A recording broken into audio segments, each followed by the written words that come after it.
do do do do do do do do do do do do do do do do do. Hey, I am La Postina.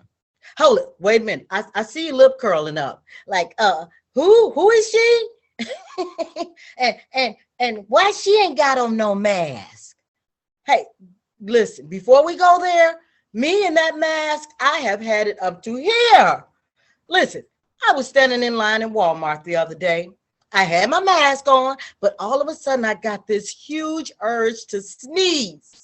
I'm like, oh man, because listen, back in the day, if you sneeze, people would say, hey, God bless you, or gesundheit. Now, people be looking like, oh man. So, yep, I'm like, oh, please hurry up. Please go ahead, give them the money. But before I knew it, when that sneeze builds up, it's going to be loud. And it was, achoo! I went into my stance right away. And I tell you, I looked everybody in their eye like they did it. That's right. So here's the thing, guys. I want us to use our imaginations, okay? I want you to imagine, what if there really is a such thing as a zombie? Zombies have come to take over the world, but they need to eat the brains of humans in order to survive. So here they are, they've come to your block. They in your neighborhood. And people are people running out their house screaming, trying to run with their little kids, and the zombies is eating them up. And you running too, right? I mean, you running high and you running low, man. And all of a sudden, the zombies are catching up, and you're like, oh my goodness. And the zombie runs right past you. So you got a little dilemma. You got to figure out whether you want to be relieved that the zombie ran past you, or insulted that the brainy zombie ran right past you. Okay, so hang with me on this, guys. Once again, I want you to think about this, because family is important.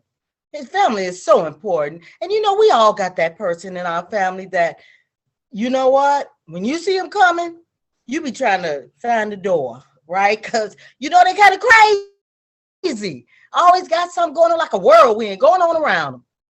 So here's the thing. I want you to close your eyes and think. Think of that person. Let their picture come up in your mind, and even think of their name. But now, if you're having a hard time thinking about who it is, it could be that it's you. So anyway, guys, listen, I worked at the post office for 37 years. Hence, La Postina. That's who I am, the mail lady. And the post office, guys, yes, I'm here to tell you, it is a world all unto itself. Yeah, the secret is out now, okay? And in the post office, every mail person, whether they're a mail lady, mailman, mail kid, has their dog story, right? But we believe in taking 15 cents and making $1 out of it. We go with that theory for our dog story. So here's mine. So it consists of 3 characters. There was Buster, Frankie, and me. Okay? So now Buster he's a part pit bull, but he's mixed with Great Dane. Okay, he's like black and white. He's got the black patch over his eye, and his head is always tilted to the side. And oh man, Buster's bark, oh my goodness, you can literally feel it in your chest. The ground shakes. He's like, arr-row. And I tell you, every day for years, I would walk past that gate, and Buster's like, well, if I ever get out of this gate, I'm gonna tear you to pieces.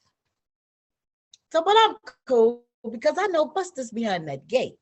And then there's Frankie. Frankie is have you seen the little hot dog, the little wiener dog with the short legs and long ears?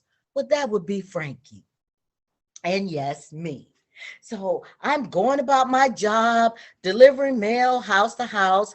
I go up the stairs, put the mail in the mailbox. I come down the stairs, and right there in the middle of the sidewalk, I mean, in all his glory, I mean, the sun is like a spotlight on him, Buster. And he's looking at me like, this is gonna happen. I said, oh my God, this is my nightmare. So I began to walk backwards as I'm looking at Buster. I walk back up the stairs that I had just come down. I get to the door and I knock on the door. No one answers. I'm like, oh my goodness. So I try to squeeze myself between the screen door and the door. And I look at Buster, and Buster's like, I got all day. I'm like, oh my God. So I took my foot and I hit the door. And all of a sudden the door comes open. I lean in and I'm like, oh my God, now I'm breaking and entering. But who jumps off the couch? Yip, yip, yip, yip, yip, yip, yip, yip, yip. You guessed it, Frankie. So I said to myself, this is like the rock and the hard place, right? Maybe I can take Frankie and feed him to Buster. Hold it. I didn't do it. But yeah, I thought about it. But before I could even think to do it, the neighbor comes out and he's like, hey, I got Buster. Don't worry, I got Buster. And then all of a sudden, all you could hear was, no, Buster. The next time I saw that neighbor, he had a cast on his arm. Buster had got him.